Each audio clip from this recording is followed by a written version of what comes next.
decidedly so. Anyone who reads the Mahabharata carefully is bound to change, discount the temporary, and place a premium on the permanent. To all those who have been part of that journey, including the readers, thank you. The original 10 volumes were published sequentially as they were completed between 2010 and 2014. The Mahabharata. Volume 8, Sections 78 to 86.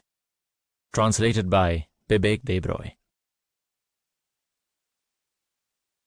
For Suparna. Ardha bharya manusyasya bharya shrestha mahasakha. Bharya mulam trivargasya bharya mitram marisyatah. Mahabharata 1:68-40. Nasti bharya samo bandhur nasti bharya samagati. Nasti bharya samo loke sahayo dharma sadhanah. Mahabharata 12:142-10. Introduction.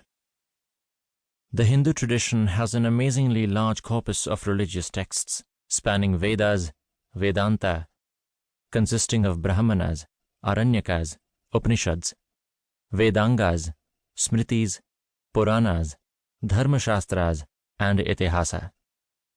For most of these texts, especially if one excludes classical Sanskrit literature, we don't quite know when they were composed and by whom. Not that one is looking for single authors.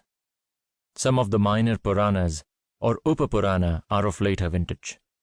For instance, the Bhavishya Purana, which is often listed as a major Purana or Mahapurana, mentions Queen Victoria. In the listing of the corpus above figures, Itihasa translated into English as history.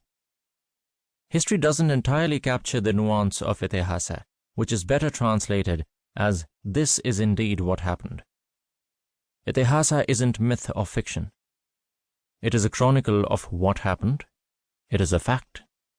Or so runs the belief. And Itihasa consists of India's 2 major epics, the Ramayana and the Mahabharata. The former is believed to have been composed as poetry, and the latter as prose. This isn't quite correct. The Ramayana has segments in prose, and the Mahabharata has segments in poetry. Itihasa doesn't quite belong to the category of religious texts in a way that the Vedas and Vedanta are religious. However, the dividing line between what is religious and what is not is fuzzy. After all, Itihasa is also about attaining the objectives of dharma, artha, kama, and moksha, and the Mahabharata includes Hinduism's most important spiritual text, the Bhagavad Gita. The epics are not part of the Shruti tradition. That tradition is like a revelation, without any composer. The epics are part of the Smriti tradition. At the time they were composed, there was no question of texts being written down. They were recited, heard, memorized, and passed down through the generations. But the Smriti tradition had composers. The Ramayana was composed by Valmiki, regarded as the first poet or kavi. The word kavi has a secondary meaning as poet or rhymer. The primary meaning of kavi is someone who is wise. And, in that sense, the composer of the Mahabharata was no less wise. This was Vedavyasa or Vyasadeva. He was so named because he classified, or Vyasa, the Vedas. Vedavyasa or Vyasadeva isn't a proper name. It is a title. Once in a while, in accordance with the needs of the era, the Vedas need to be classified. Each such person obtains the title, and there have been 28 Vyasadevas so far. At one level, the question about who composed the Mahabharata is pointless. According to popular belief, and according to what the Mahabharata itself states, it was composed by Krishna Dvaipayana Vedavyasa, or Vyasadeva.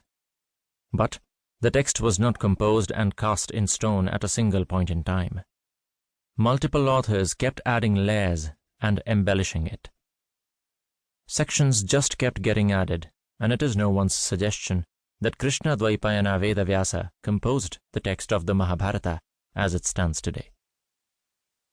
Consequently, the Mahabharata is far more unstructured than the